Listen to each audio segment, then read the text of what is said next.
Marcos 13, dos versos 1 a 22, o princípio das dores, a parte 2 desse sermão, que é o 68º. Diz assim a palavra de Deus. Ao sair Jesus do templo, disse-lhe um de seus discípulos: Mestre, que pedras, que construções. Mas Jesus lhe disse: Vê essas grandes construções? Não ficará pedra sobre pedra que não seja derribada. No Monte das Oliveiras, defronte do templo, achava-se Jesus assentado quando Pedro, Tiago, João e André lhe perguntaram em particular: Dize-nos quando sucederão estas coisas e que sinal haverá quando todas elas estiverem para cumprir-se. Então Jesus passou a dizer-lhes: Vede que ninguém vos engane. Muitos virão em meu nome dizendo: Sou eu, e enganarão a muitos. Quando, porém, ouvirdes falar de guerras e rumores de guerras, não vos assusteis. É necessário assim acontecer, mas ainda não é o fim. Porque se levantará nação contra nação e reino contra reino. Haverá terremotos em vários lugares e também fomes. Estas coisas são o princípio das dores. Estai vós de sobreaviso, porque vos entregarão aos tribunais e às sinagogas. Sereis açoitados e vos farão comparecer à presença de governadores e reis por minha causa, para lhes servir de testemunho. Mas é necessário que primeiro o evangelho seja pregado a todas as nações. Quando, pois, vos levarem e vos entregarem, não vos preocupeis com o que haveis de dizer, mas o que vos for concedido naquela hora, isso falai. Porque não sois vós os que falais, mas o Espírito Santo. Um irmão entregará à morte outro irmão, e o pai ao filho. Filhos haverão que se levantarão contra os progenitores e os matarão. Sereis odiados de todos por causa do meu nome. Aquele, porém, que perseverar até o fim, esse será salvo. Quando, pois, virdes o abominável da desolação situado onde não deve estar, quem lhe entenda, então os que estiverem na Judéia fujam para os montes. Quem estiver em cima, no eirado, não desça, nem entre para tirar da sua casa alguma coisa. E o que estiver no campo, não volte atrás para buscar a sua capa. Ai das que estiverem grávidas e das que amamentarem naqueles dias. Orai para que isso não suceda no inverno, porque aqueles dias serão de tamanha tribulação como nunca houve desde o princípio do mundo que Deus criou até agora e nunca jamais haverá. Não tivesse o Senhor abreviado aqueles dias e ninguém se salvaria, mas por causa dos eleitos que escolheu, abreviou tais dias.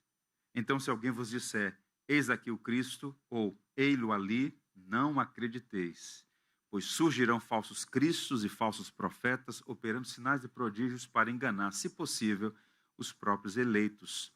Estai vós de sobreaviso, tudo vos tenho predito.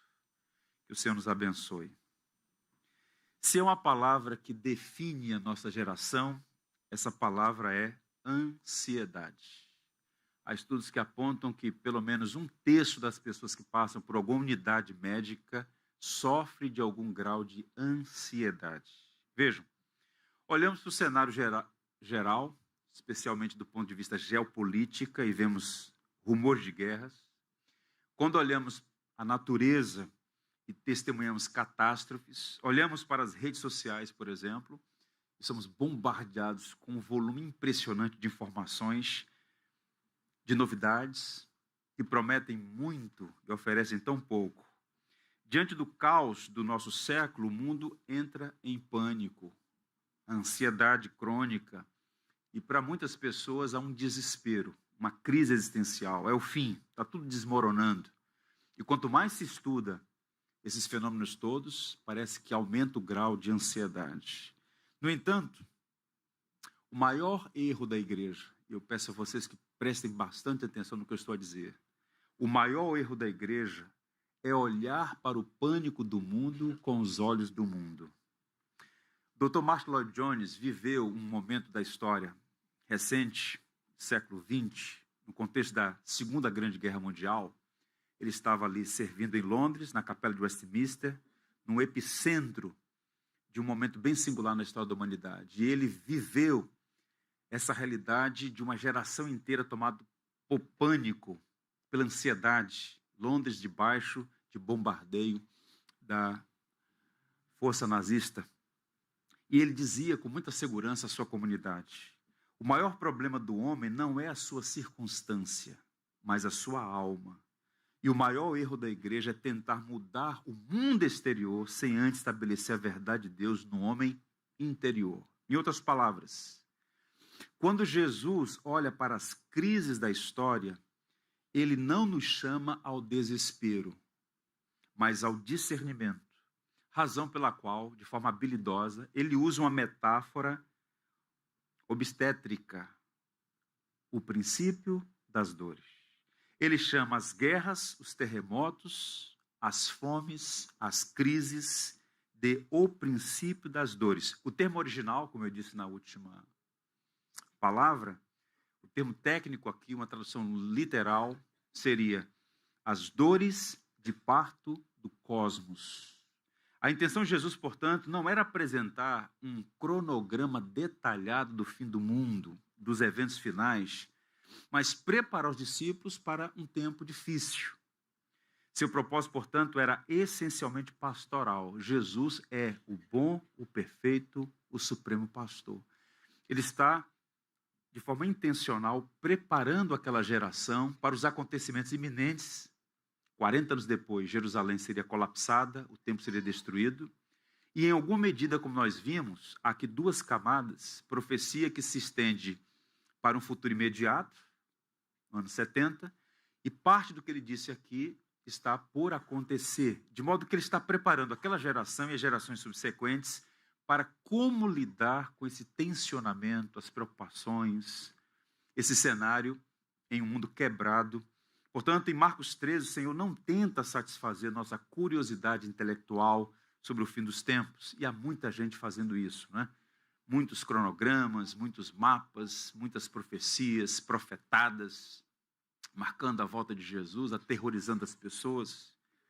Não, essa não é a preocupação de Jesus. Ele está cuidando da alma, do coração. Ele nos chama, portanto, a olhar para dentro de nós mesmos, fazendo um autoexame. E a melhor maneira de se preparar para qualquer circunstância é estar com o nosso coração alinhado com os propósitos de Deus, em sintonia com Deus, experimentando a paz de Deus que excede todo entendimento. E, ao mesmo tempo, olhando para o alto, de onde vem o socorro. O melhor comentário político da história, já disse, reitero aqui, está escrito no Saltério: o Senhor reina. A mão de Deus governa a história. Por isso, a pergunta crucial desta manhã não é quando estas coisas acontecerão, mas sim que tipo de pessoa eu sou quando elas acontecem.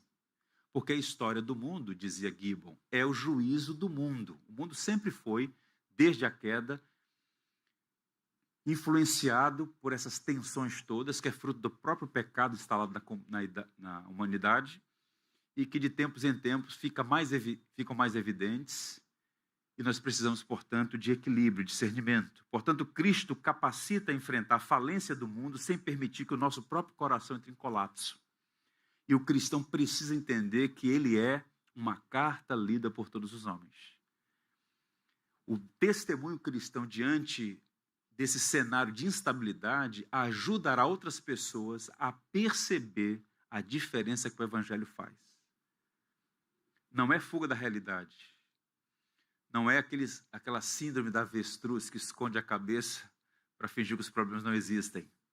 Mas é a serenidade de quem sabe que há um regente, há um monarca, há um rei que governa todas as coisas. Semana passada, além da introdução sobre conceitos e um panorama sobre perspectivas escatológicas de passagem, nós abordamos 2 pontos aqui: o engano político e religioso, os falsos mestres, os falsos cristos, e a instabilidade global no cenário geopolítico. Vou fazer aqui um resumo antes de apontar mais 2 questões centrais nesse texto. O que é que nós vimos semana passada? O perigo do engano religioso, os falsos cristos, os falsos profetas. Então Jesus, de forma muito conscienciosa, deliberada, ele diz que em tempos de crise política contra Roma, o cenário judaico estava cheio de líderes rebeldes, fanáticos, salvadores da pátria, que prometiam liberdade por meio da ação militar. Então, havia uma efervescência de revolucionários naquela região, até porque eles viam Roma como uma potência estrangeira, invasora. Então, qualquer pessoa que se apresentasse como Cristo, como libertador, como Salvador, seria aclamado. Então, Jesus, olha, vão aparecer muitos desses falsos profetas, desses falsos cristos, não os sigam. Portanto, Jesus está buscando fazer aqui algumas coisas. Proteger os discípulos contra falsos profetas e falsas mentiras. Falsas mentiras é ótimo, né? Mas mentiras teológicas. Alertar os discípulos sobre o perigo dos sinais e prodígios pirotécnicos que desviam, não é? Ele fala curiosamente aqui daqueles que fazem sinais e prodígios. E há muito pregador, falso pregador, que parece um mágico, pirotécnico, falsários. Mostrar que as crises geram vulnerabilidade e busca por promessas rápidas de libertação. É o mercado da ilusão. É impressionante como o Brasil virou alvo de mercadores de ilusão, né? E encorajar uma postura firme e apego à sã doutrina, à verdade, ao conhecimento que de fato liberta, que traz serenidade. Enfim, então a primeira exortação de Jesus é quanto aos perigos desses falsos mestres que ludibriam pessoas com uma agenda política e religiosa que se conecta. O segundo ponto que destacamos é a instabilidade global e o cenário político. Jesus falou de guerras e rumores de guerras. Então, sua intenção não era promover pânico, dizendo, olha, o mundo vai acabar, vocês estão perdidos, eu estou indo para o céu. Ele usa a linguagem para dizer que o sofrimento não é um sinal que Deus perdeu o controle, mas sim um processo doloroso e necessário para o nascimento de uma nova era. Por isso essa linguagem, princípio de dores. Existe uma frequência, uma intensidade que vai aumentar, é uma dor, é sofrido, é doloroso, mas o que está acontecendo é o surgimento, o nascimento de uma nova era. O reino está, de fato, chegando. Então, observe que ele associa os conflitos geopolíticos, e ele fala também dos fenômenos climáticos. Ele cita aí, por exemplo, porque se levantará nação contra nação e reino contra reino. Nós vimos isso aqui, por exemplo, naquele período de instabilidade antes da queda de Jerusalém, no ano 69, quando Roma teve uma guerra civil, 4 imperadores no ano 69, uma convulsão total. Agora ele fala também de terremotos em vários lugares, e também fomes. Estas coisas são o princípio das dores. Deixa eu dar uma palavra aqui sobre os terremotos. Nós vimos agora, semana passada, para nossa tristeza, o que aconteceu na Venezuela, nossa vizinha aqui, não é? Muitas pessoas desabrigadas, o número de mortos ainda é incerto, mas é chocante pelo fato de que aconteceu tão perto da gente, nosso país vizinho aqui, um terremoto. Então, vejam, há uma organização nos Estados Unidos que pesquisa, que mapeia, que monitora esses abalos sísmicos no mundo. E fazendo uma leitura histórica sobre esse fenômeno, né, dos terremotos, é uma coisa impressionante. Alguns dados. Houve em 526 o grande sismo de Antioquia. Antioquia era uma das maiores cidades do mundo antigo, né? Era a terceira maior cidade do Império Romano. Aconteceu ali um terremoto que vitimou 250 mil pessoas. 250 mil pessoas no sexto século é um contingente expressivo. Só havia uma cidade no mundo antigo que tinha 1 milhão de habitantes, era Roma. Então, 1/4 da população, do equivalente à população de Roma, foi dizimada no ano 526.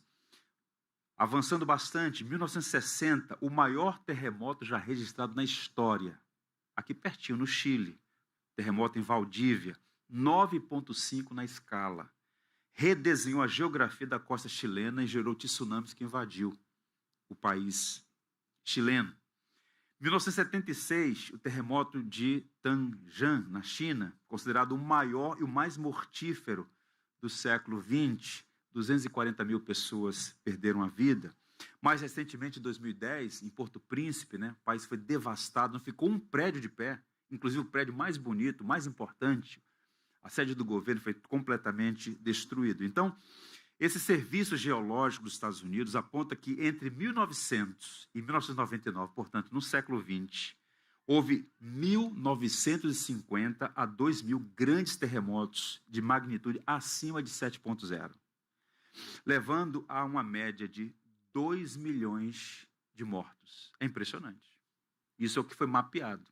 Antes desses recursos, muitos outros aconteceram na história da humanidade.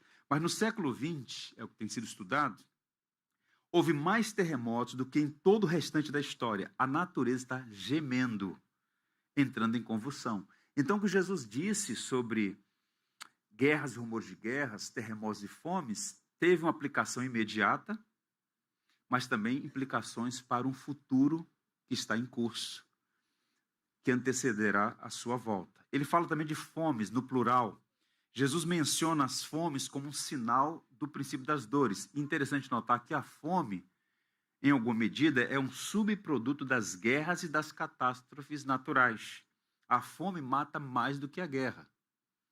Eu estava lendo um discurso do presidente Eisenhower.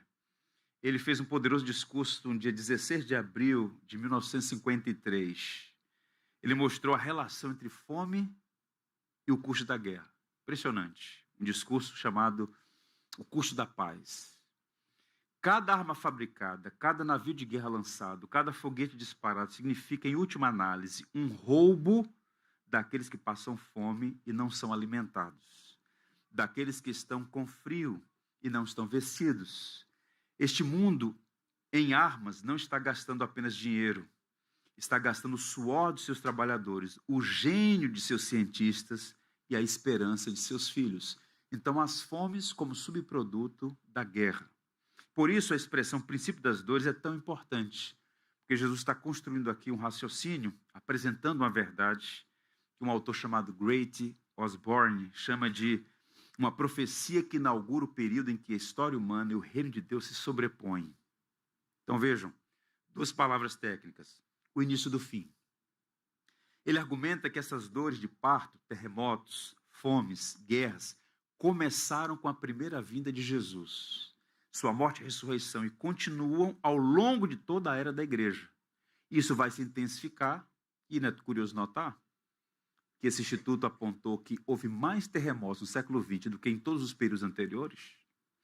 E segundo, há uma tensão escatológica. Os desastres naturais e geopolíticos mostram que o mundo antigo está morrendo, enquanto o novo reino está nascendo. O crente vive nessa transição dolorosa. Nós estamos naquilo que os teólogos chamam de século de tensão, entre o primeiro advento e o segundo advento, entre o já é e o ainda não.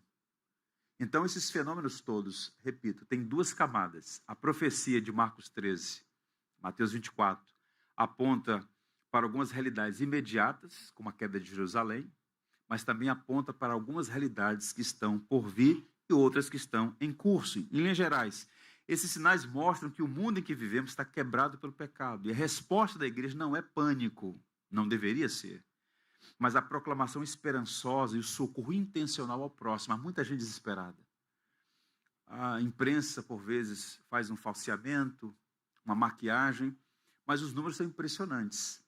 E, por vezes, apenas ou muito frequente nos países do hemisfério norte, mas está crescendo bastante a quantidade de pessoas desesperadas que dão cabo da própria vida. Você pode ter visto ou ouvido nos últimos meses, nas últimas semanas talvez, uma informação sobre alguém que tirou a própria vida. Há um desespero, uma crise existencial muito aguda. Então a soberania de Deus governa a história. O caos atual é o cenário onde a nossa confiança em Deus deve brilhar mais intensamente. E o crente tem uma responsabilidade. Quando você ouvir alguém apresentando os problemas, e não é errado apresentar os problemas, fazer um diagnóstico da realidade. O problema é ficar aí. Não é? Nós precisamos ter responsabilidade para fazer um diagnóstico, uma leitura sensata da realidade, mas não esquecer de olhar para o alto. É do Senhor que vem o socorro. O Senhor reina. Esse autor chamado Grant Osborne, ele diz assim, os terremotos e fomes não são acidentes da história, mas o estremecimento da própria criação diante da soberania de Deus. O princípio das dores não deve produzir pânico na igreja, mas sim um santo despertamento. Cada crise global é um lembrete divino de que o cenário deste mundo está passando e que a nossa esperança deve estar ancorada no reino que não pode ser abalado. O J.C. Ryle dizia que essas dificuldades todas são ou servem nas mãos de Deus para fazer uma espécie de desmame nos crentes. Às vezes a zona de conforto, a tranquilidade, acaba ludibriando as pessoas, especialmente os cristãos, a acharem que estamos no céu. Não estamos no céu. Estamos como peregrinos marchando para Sião. E essas dificuldades todas acabam por nos despertar para lembrar da nossa peregrinação. Somos peregrinos. O mundo no qual estamos vivendo é um mundo em colapso. Já foi feitas tantas promessas, né? No início do século XX, o discurso era: a educação vai redimir a humanidade.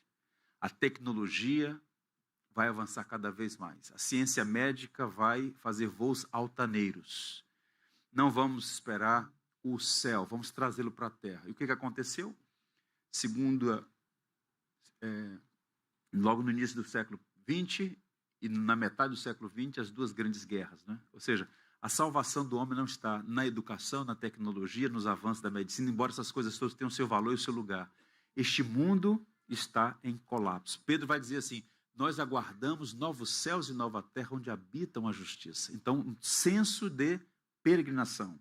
Portanto, a profecia de Jesus tem como propósito levar os discípulos a descansar na soberania divina diante das crises globais, apresentar as guerras e desastres naturais como um princípio de dores e reforçar o entendimento de que o caos geopolítico também são sinais já apresentados e encorajá-los a reagir com fé e ousadia na proclamação do Evangelho.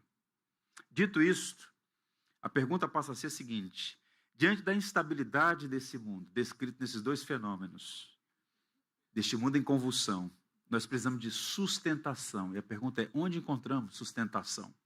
O mundo não encontra, mas nós sabemos onde está. Deixa eu tentar explicar isso usando uma ilustração. No século XIX, foi construída uma ponte icônica nos Estados Unidos, na cidade de Nova York, a chamada Ponte do Brooklyn. E é uma ponte monumental, belíssima. Um feito gigantesco para a época, e ainda hoje muitos turistas vão lá fazer fotos na famosa ponte sobre o rio East. Agora, a construção daquela ponte demandou muita engenharia, muita habilidade e muitas vidas empregadas em favor daquela obra. E lá no alto, os operários trabalhavam expostos a ventos violentos, tempestades severas que vinham de todos os lados.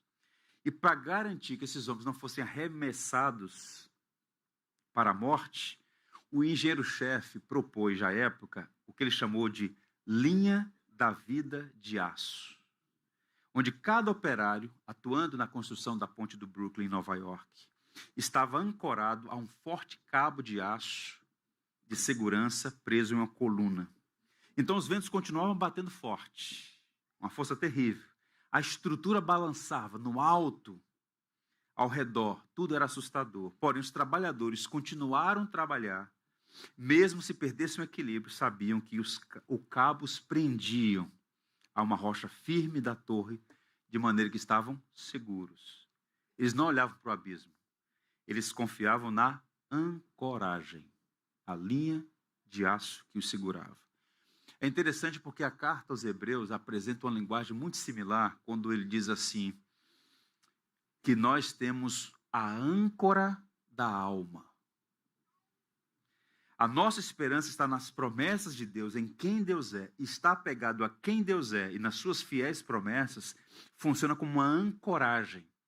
Há muita gente desesperada porque está se sentindo no alto, violenta tempestade, fortes ventos, e está desprotegida.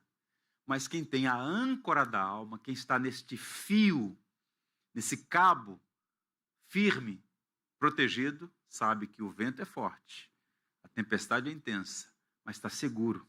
Então, até o verso 8, Jesus está mostrando como esses ventos estão açoitando a história da humanidade. O engano religioso, os falsos cristos, os políticos habilidosos na arte de mentir, ludibriar e vender propagandas ilusórias, as guerras mundiais, as tensões climáticas, está tudo em convulsão. Então ele está falando sobre essas tensões todas. Ele está dizendo, ancore-se em Deus. Ou como nós cantamos no hino 154, firme nas promessas do Senhor Jesus.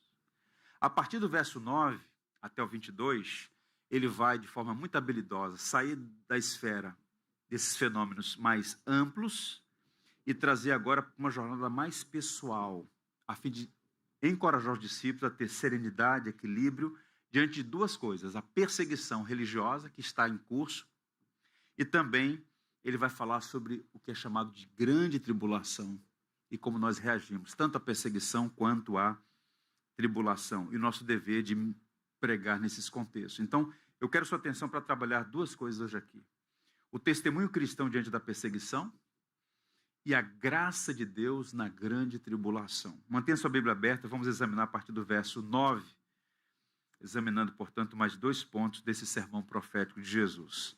O testemunho cristão diante da perseguição. Verso 9, ele diz assim: Estai vós de sobreaviso, porque vos entregarão aos tribunais e às sinagogas. Sereis açoitados e vos farão comparecer à presença de governadores e reis por minha causa, para lhes servir de testemunho. Então Jesus foi muito claro ao afirmar que os discípulos seriam perseguidos. Eles foram exortados a ficarem alertas, pois vejam, seriam entregues aos tribunais e às sinagogas. Sofreriam maus tratos, seriam levados diante das autoridades, e é nesse contexto que eles dariam testemunho. Então Jesus, de forma muito honesta, eu diria, ele está mostrando àquela geração de discípulos que a perseguição aos cristãos, a perseguição à igreja, ela é esperada, é inevitável. Aprendemos que a perseguição, eu diria, é o preço inevitável do discipulado em uma cultura hostil. No entanto, o sofrimento nunca é em vão. A ideia aqui é que o sofrimento se torne um púlpito a partir do qual o evangelho é proclamado aos algozes. No caso aqui ele está falando das autoridades nos tribunais, os tribunais civis, e também as sinagogas, os tribunais religiosos. A primeira perseguição, a primeira onda de perseguição foi no contexto judaico. Quando os crentes foram confrontados, ou quando eles forem confrontados, eles não deveriam se preocupar, por exemplo, com o que falar, pois o Espírito Santo falará por meio deles. Então essa perseguição vai acontecer, aconteceu naqueles dias, e então encoraja os que sofrem a perseguição a não temer, porque seriam assistidos pelo Senhor. Deus supre seus servos com coragem e sabedoria no exato momento da adversidade. No verso subsequente, no caso o verso 11, ele traz uma promessa curiosa. Quando, pois, vos levarem, ele está dizendo se os levarão, quando, pois, vos levarem e vos entregarem, não vos preocupeis com o que haver de dizer. Mas o que vos for concedido naquela hora, isso falai, porque não sois vós os que falais, mas o Espírito Santo. Nos meus estudos dessa passagem, encontrei alguns autores que nos ajudam a entender essa passagem. Barclay e Stott, por exemplo, afirmam que a capacitação divina e a coragem não são um incentivo à preguiça intelectual, à falta de estudo. Então vejam, há uma distinção aqui entre preparação para a pregação e socorro de Deus em crises agudas. Ele não está dizendo, olha, quando você tiver de pregar, não estude. Na hora o Espírito Santo vai fazer o serviço. Não é isso que ele está dizendo. Embora alguns pregadores atuem assim, não é? O que ele está dizendo é o seguinte: quando você for apertado, açoitado, aprisionado por causa da sua fé, e não tiver nenhum recurso, não se preocupe. O Espírito de Deus, o Paráclitos, vai te habilitar a falar o que é necessário. Eu me lembrei, por exemplo, da primeira confissão de fé escrita nas Américas. Foi escrita aqui na Baía da Guanabara, em 1555. 5 missionários huguenotes franceses, calvinistas franceses, foram presos por Villegagnon, o Caim das Américas, e num simulacro de julgamento tiveram 2 horas para escrever uma confissão de fé que endossasse a pena que já estava determinada. E aqueles 5 homens, no espaço de 2 horas, num contexto de pressão psicológica, iminente morte, escreveram a confissão de fé da Guanabara, como passou a ser conhecida. E quando você lê aquele documento, você fala, impressionante. E não eram teólogos de grande envergadura, eram homens simples, que tiveram uma formação básica na Academia de Genebra, foram enviados para o Brasil por João Calvino, para servirem aqui na França Antártida, e em 2 horas escreveram aquela confissão, citando textos bíblicos de memória, citando pais da igreja de memória, ou seja, eles foram instruídos, a memória foi ativada, escreveram, redigiram um documento de fé maravilhoso. É basicamente o que Jesus está dizendo aqui. E a história se repete muitas vezes, quando a igreja é opressa por circunstâncias, e às vezes aquelas circunstâncias mais adversas, como aprisionamento, tortura e a pressão da morte, se mantém firme nos tribunais, escrevem, confessam a fé em Jesus. É basicamente o que Jesus está fazendo aqui. Então, a promessa para a situação de crise é basicamente o seguinte: Jesus explica que o Senado do tribunal e da prisão iminente, nesses contextos, o Senhor assistirá aos seus servos. Eles não precisarão temer. O Senhor há de assisti-los. Seriam erros a esse versículo, repito, para justificar a falta de preparação de pregadores. Isso aqui não é um convite à preguiça, à leniência e responsabilidade no púlpito. O Espírito Santo não substitui o estudo diligente na preparação de um sermão, por exemplo. Ele age soberanamente, dando palavras exatas no momento do aperto e do perigo real. E tem sido assim no decurso da história. Portanto, a essência do versículo é libertadora. O cristão não precisa temer o confronto com as autoridades do mundo, pois sua defesa não dependerá necessariamente da sua eloquência, das suas capacidades, mas da presença viva de Deus, do Deus vivo que atua pela ação do seu Espírito. E o verso 13 também é interessante, quando ele diz: sereis odiados de todos por causa do meu nome. Aquele, porém, que perseverar até o fim, esse será salvo. Chama a atenção aqui para o fato de que o ódio aos cristãos tem um motivo. Qual é o motivo? Por causa do meu nome. Fazendo uma licença, existem aqueles que procuram problema. Não é verdade? A vida está muito calma, deixa eu arrumar um problema. Fala o que não deve, um comportamento inadequado, um mau testemunho. E muitas vezes a igreja sofre, não é, por conta das decisões e atitudes estúpidas, até diria, por parte de algumas pessoas que se apresentam como cristãs. Os escândalos morais, por exemplo, acabam respingando na igreja como um todo. E quando alguém não tem a capacidade de fazer a filtragem, bota na conta da igreja, o que na verdade não foi feito pela igreja, mas por um desavisado. Mas mesmo quando o cristão dá bom testemunho, mesmo quando a igreja é proba, ela vive de acordo com o evangelho, existe por natureza, disse Jesus, uma hostilidade à fé cristã. Se odiaram a mim, odiarão vocês também. Então o crente não pode se iludir achando que se ele se comportar adequadamente, ou se for boa praça, vai tudo transcorrer muito bem para ele. Há uma hostilidade inata, ele vai dizer claramente aí, por causa do meu nome, mas receberá graça. E o texto vai dizer que aquele que perseverar até o fim será salvo. Essa perseverança aqui não é mero esforço humano, mas é uma graça capacitadora. E diz: quem perseverar até o fim será salvo. Isso não quer dizer que é pela força própria tão somente, mas quando Deus concede graça, essa graça se manifesta na perseverança, na firmeza, na resiliência, de permanecer firme, mantendo os olhos, como disse Moisés, como quem vê o invisível. Então o sofrimento temporal é curto, se comparado à eternidade. Em resumo, o ódio dos homens é o caminho estreito projetado para purificar a igreja e levá-la à salvação final. Às vezes a providência usa isso. Circunstâncias hostis para colocar os pingos nos is. Descobrir quem é joio e quem é trigo. Quem é discípulo de Jesus ou quem está na igreja por motivações espúrias, falsas. O verso 12, ele vai falar de tensão no ambiente familiar. Um irmão entregará à morte outro irmão, e o pai ao filho. Filhos haverão de se levantarem contra os progenitores e os matarão. Então, a oposição familiar ou social à sua fé não é uma derrota, mas uma oportunidade para testemunhar o amor e a justiça de Deus com a ajuda do Espírito Santo. E uma curiosidade aqui. Jesus disse: quem não amar mais o pai, mãe, irmão, tia, tio, papagaio, cachorro, mais do que a mim, não é digno de mim.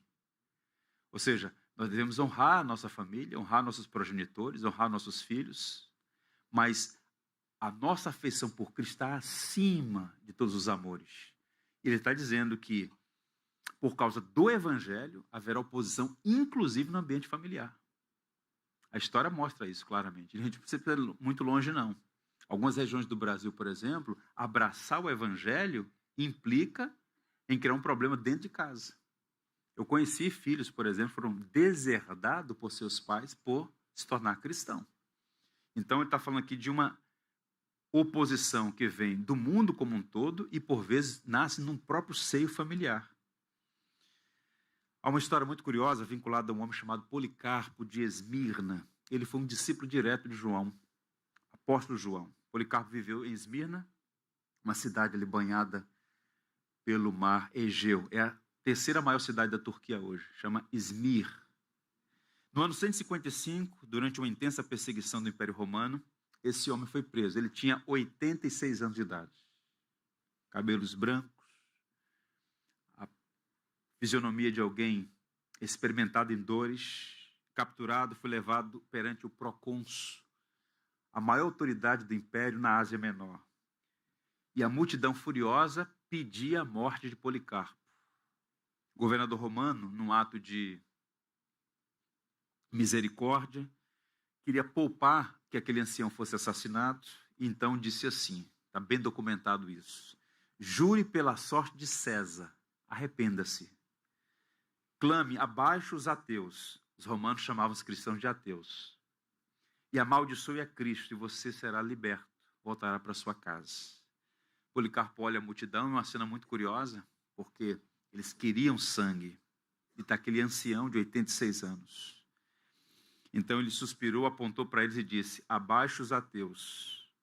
Mas sobre o pedido de amaldiçoar a Cristo, ele respondeu com uma das frases mais extraordinárias da história do cristianismo. Palavras dele: 86 anos que sirva a Jesus. Nunca me fez mal nenhum. Como poderia blasfemar contra o rei que me salvou? Aqui eu estou. Aqui permaneço. Então o procônsul ameaçou jogar ele às feras. Ele disse: pode trazê-las. Ameaçou queimá-lo. O máximo que esse fogo vai fazer é consumir o meu corpo por 1 hora no máximo. Mas haverá um fogo que é inextinguível. E esse vai consumir vocês se continuarem penitentes e rebeldes contra Deus. E aquele homem, aos 86 anos de idade, foi queimado vivo numa pira na cidade de Esmirna. Amor a Jesus, mesmo diante do momento mais adverso.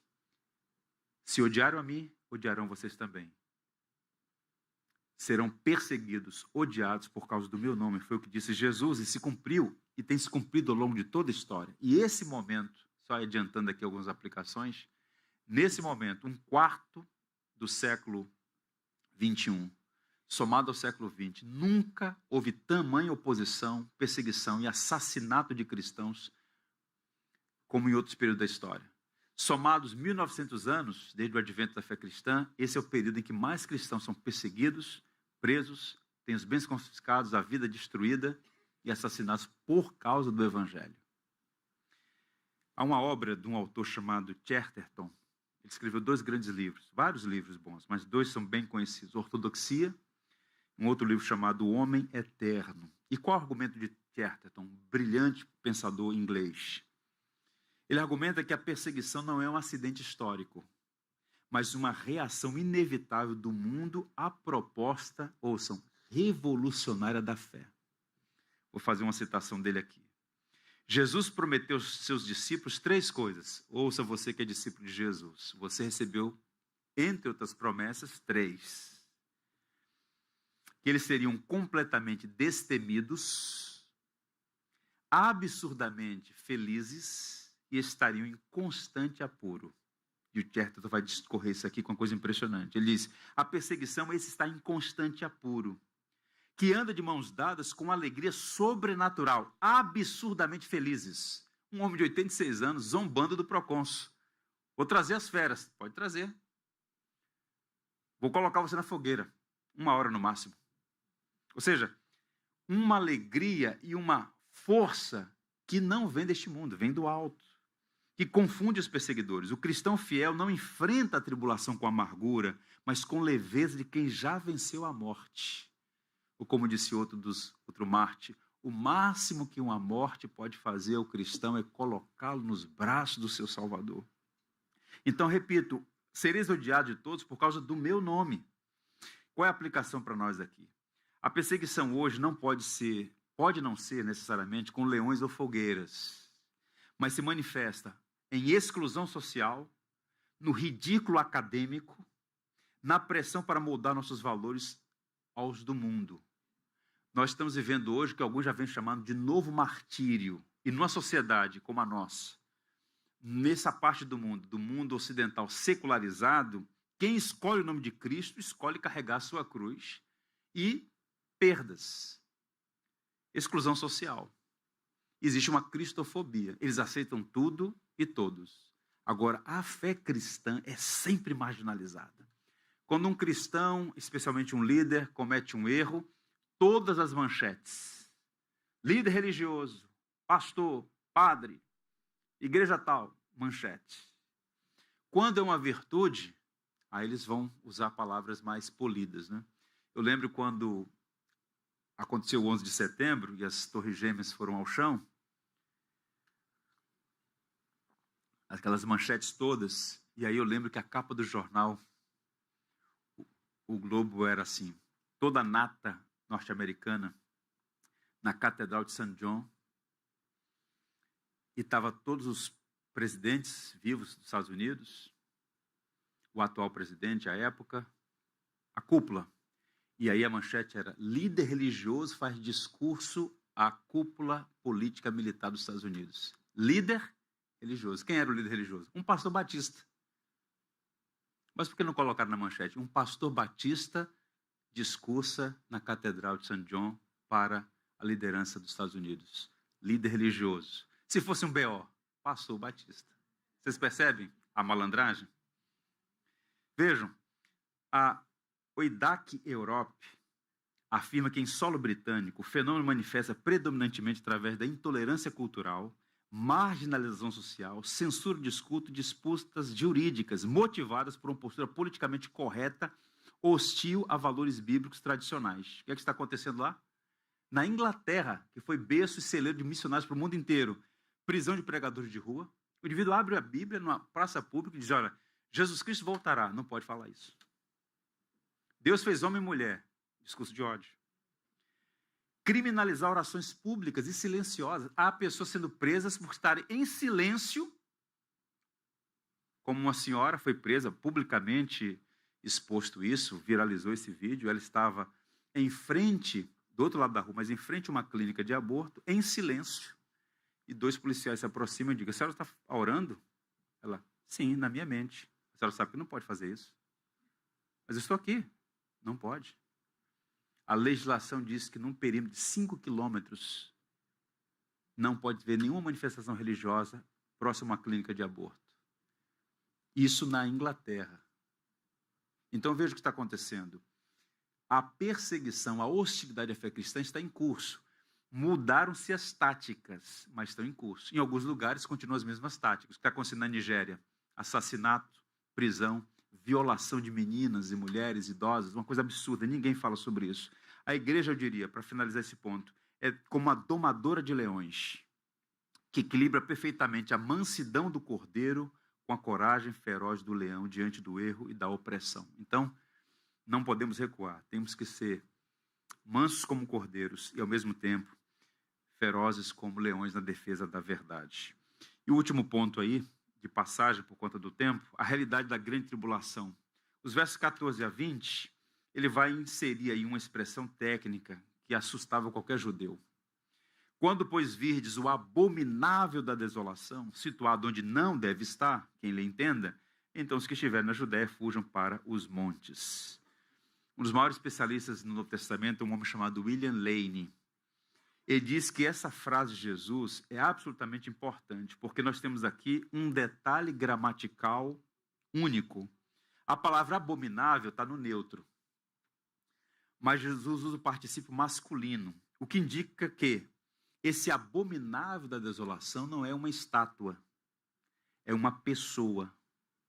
Então, muito provavelmente, aqui nos múltiplos horizontes de cumprimento, ele está seguindo um padrão que começou no Antigo Testamento, teve seu ápice ali na queda de Jerusalém, e aguardamos então, conforme nós lemos no texto, o homem da iniquidade, o que a Bíblia chama de o anticristo. Então vejam o panorama. O cumprimento histórico inicial, a profanação do templo por um homem chamado Antíoco Epifânio, Epifânio IV. No ano 167, ele invadiu Jerusalém e sacrificou uma porca no altar, estabeleceu uma estátua a Zeus, profanou completamente o templo. Então, abominável da desolação para os judeus era essa figura de Antíoco Epifânio, o homem que cometeu o sacrilégio de profanar o templo de Jerusalém. Mais adiante, o cumprimento intermediário, no caso Jesus está falando aqui no ano 30, foi o que aconteceu quando as tropas romanas invadiram Jerusalém e invadiram o templo. Então, para os judeus, ver aquelas legiões romanas, os estandartes romanos, símbolos do paganismo, o general Tito fazendo todo aquele comando, aquilo foi uma profanação do templo ali. Então, esse abominável da desolação apontava para essa invasão que de fato já aconteceu. Agora, existe um cumprimento escatológico futuro, final. É um arquétipo de uma rebelião, o que a teologia e o texto bíblico chama de anticristo, nos fins dos tempos. Há muita discussão sobre quem é essa pessoa. O erro é tentar identificar. Já foi o Saddam Hussein, já foi o Bin Laden, não é? Eu tenho uma suspeita que está em Brasília, mas eu não posso falar. Mas há muitos anticristos, vai dizer João. Mas o fato objetivo é que existe uma abominável desolação que vai se instalar e enganar a muitos. E, diz o texto bíblico, se não fosse a intervenção divina, até os escolhidos. O John MacArthur faz uma leitura estritamente escatológica, que ele diz o seguinte: ele conecta esse trecho tanto à história imediata da destruição do templo de Jerusalém, quanto profeticamente em relação ao anticristo que vai surgir. Devemos ficar preocupados com isso? Tentando identificar essa pessoa? Não. O que Jesus está dizendo é o seguinte: esses sinais antecederão a volta do Filho do Homem. É sobre isso que nós vamos falar na próxima mensagem, a volta de Jesus. Mas o fato objetivo é que essas coisas todas apontam e são sinais. O verso 19 diz: porque aqueles dias serão de tamanha tribulação, como nunca houve desde o princípio do mundo que Deus criou até agora e nunca jamais haverá. Aqui o recurso é de hipérbole, né? Ele está falando de uma situação a fim de enfatizar o problema. Ele diz assim: nunca houve desde o princípio, até agora e nunca jamais haverá. E de fato, para quem viveu aqueles dias, tente imaginar comigo. Joséfo afirma que houve 1 milhão de mortes em Jerusalém. A Judéia é uma região pequena. As tropas romanas cercaram aquela região no ano 66. O cerco aconteceu, muita gente foi morta. E muita gente buscou refúgio na cidade. E a cidade caiu no ano 70. 1 milhão de pessoas mortas. Ou seja, uma tribulação sem precedentes. Nunca aconteceu, nem nunca vai acontecer. A ideia de mostrar a intensidade, a gravidade do problema. Dito isto, ele faz pastoralmente uma recomendação que se aplicou àqueles dias. Olha o verso em diante. Os que estiverem na Judéia, fujam para os montes.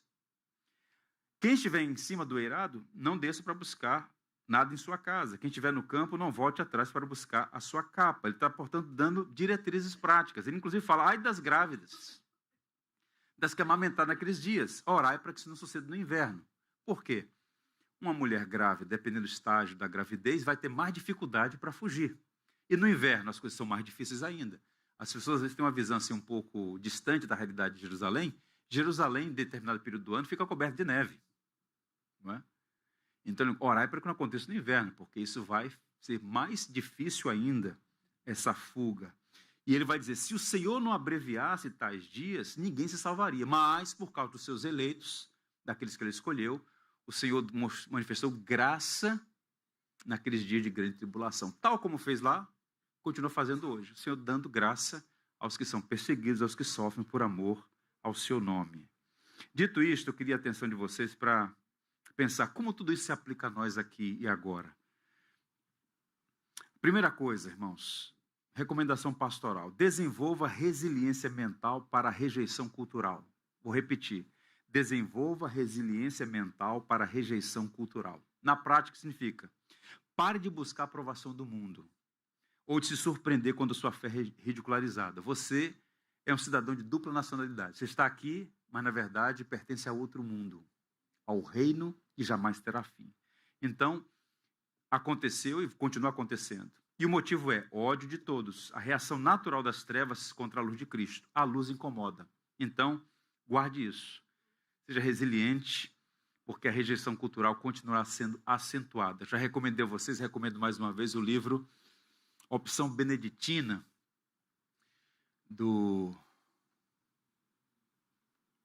As muitas letras me fazem delirar. Vou lembrar. Ele é um autor metodista. Um baita livro, Opção Beneditina. A tese dele é que o cristão deve ser treinado para viver no exílio em seu próprio país. A hostilidade cada vez crescente, então treinar os filhos, treinar a igreja, treinar a família para viver numa cultura cada vez mais hostil ao evangelho. Segundo, descanse na soberania de Deus durante as suas crises pessoais. Então, desertos, lutos, injustiças, lembre-se sempre que sua dor tem prazo de validade decretada pelo céu. Nosso sofrimento, Paulo diz, comparado à eternidade, não é nada. Então, descanse em Deus. E o motivo para isso? A palavra abreviação de dias. O Senhor conhece os nossos limites. E Ele concede graça. Ele limita a intensidade das tribulações e nos dá socorro nas adversidades. 3. Mantenha uma alegria contagiante, mesmo sob pressão. Escolha responder às pressões do dia a dia, às crises econômicas, às perseguições ideológicas com bom humor, paz e generosidade, recusando o espírito de amargura e o vitimismo. Tem crente que é sempre aquela coisa do vitimismo, né? A gente tem que lidar com as coisas, em alguma medida, até com bom humor, com graça, com serenidade. E qual é o motivo? O mundo espera que o sofrimento nos destrua, mas a certeza da ressurreição nos permite ser paradoxalmente, absurdamente felizes, mesmo em constante apuro. Esse é o mistério. Quarta aplicação, use os momentos de maior dificuldade como seu púlpito mais poderoso. Não espere uma vida perfeita ou circunstâncias perfeitas para falar de Jesus. Essa é a hora. Quando todo mundo só fala de coisas ruins que estão acontecendo, os prognósticos são os mais terríveis, no nosso caso, no país aqui, o cenário político, econômico, desastroso. Seja um agente da graça, um agente da esperança. Ajude as pessoas a olhar para além e por cima dessas circunstâncias. E qual é o motivo? A graça de Deus. O testemunho mais convincente de um cristão é a forma como ele sofre confiando no Rei. Ou seja, resiliência, serenidade. E por fim, a presença divina. Aquele que perseverar até o fim será salvo. Você precisa da presença do Senhor na sua vida diariamente, constantemente. A graça de Deus o ajudando a enfrentar todas essas adversidades. Eu quero encerrar lendo uma história. Eu li, me edificou, espero que os edifique também. O título é O Relógio do Fundidor de Prata. O Relógio do Fundidor de Prata.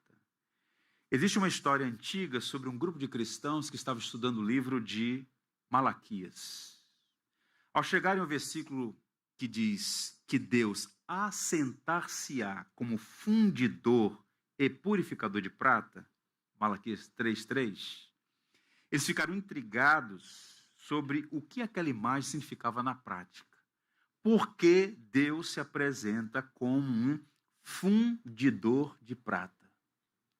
Uma das mulheres do grupo decidiu visitar um artesão de prata local para observar o seu trabalho e consultá-lo. Ela o viu segurando um pedaço de metal precioso diretamente sobre a parte mais quente do fogo. O artesão explicou que para purificar a prata era preciso colocá-la exatamente no centro da chama, onde o calor era mais intenso, para que todas as impurezas fossem queimadas. A mulher pensou na realidade das nossas aflições e perguntou: é verdade que você precisa ficar sentado aqui o tempo todo enquanto a prata está no fogo? O artesão respondeu: sim, absolutamente. Eu não posso tirar os olhos da prata nem por um segundo. Se ela ficar tempo demais na chama, mesmo que seja por um instante, após o momento certo, o calor destruirá o metal. Surpreso com o cuidado e a precisão do homem, ela fez a última pergunta: e como você sabe quando ela está perfeitamente pura e pronta para ser tirada do fogo? O artesão sorriu e disse: é muito simples. No momento em que eu consigo ver o meu próprio reflexo perfeito na prata, eu sei que o trabalho está concluído. Portanto, A perseguição e a tribulação não são acidentes circunstanciais na sua vida. Elas são as chamas do ardente fundidor. Se o Senhor não controlasse o tempo e a intensidade do calor, nós seríamos destruídos. Mas como Ele é soberano e bondoso, Ele abrevia os dias. Ele nunca tira os olhos de cima de você quando o fogo está intenso. Deus não permite a dor para nos destruir, mas para queimar as nossas impurezas, até que o caráter de Cristo seja perfeitamente refletido em nós. E por que Ele faz isso? Porque Ele nos ama. Está moldando a nossa vida à imagem de Cristo. Não há cristão maduro, de estatura, sem que tenha passado pelos fogos das provações. E a perseguição, a tribulação e as suas variáveis todas são instrumentos nas mãos do Senhor. E Jesus pastoralmente está dizendo, essas coisas vão acontecer. E aconteceu lá, está acontecendo agora e acontecerá mais à frente. O ponto todo, portanto, passa a ser, não desperdicemos o nosso sofrimento. Seja a perseguição ou a tribulação. Como Policarpo diante da fogueira, como os cristãos do primeiro século sob o Império Romano, ou como Chesterton nos desafiou a viver. Nós somos chamados para ser absurdamente felizes, mesmo estando em constante perigo, porque o Senhor reina, está conosco. Quantos creem nisso? Digo, Deus seja louvado. Portanto, vamos cantar um hino da nossa tradição. Ele é meu e teu Senhor. Um hino que é uma oração.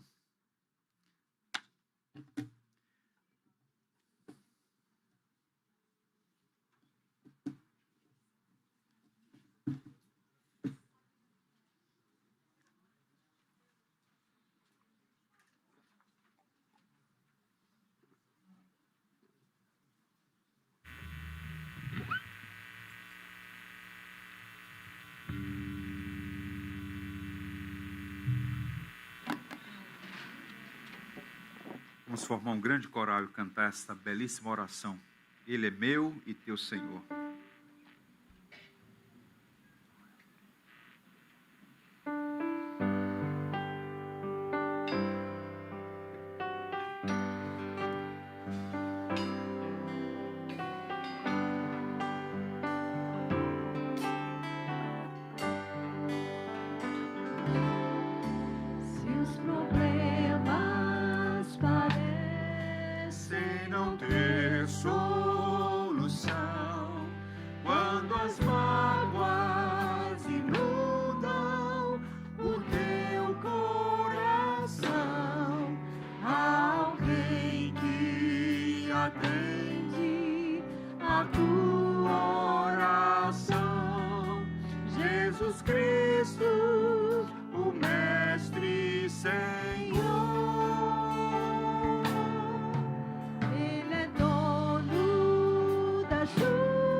satisfaz.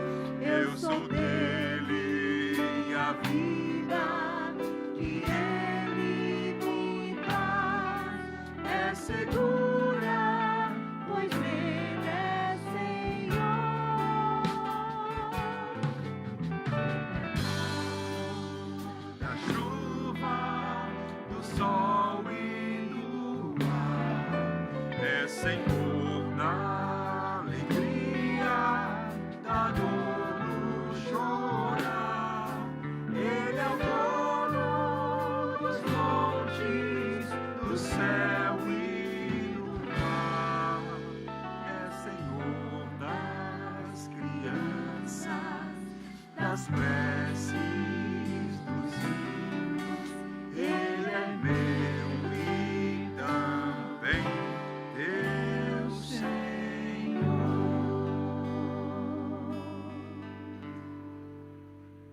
Vamos orar.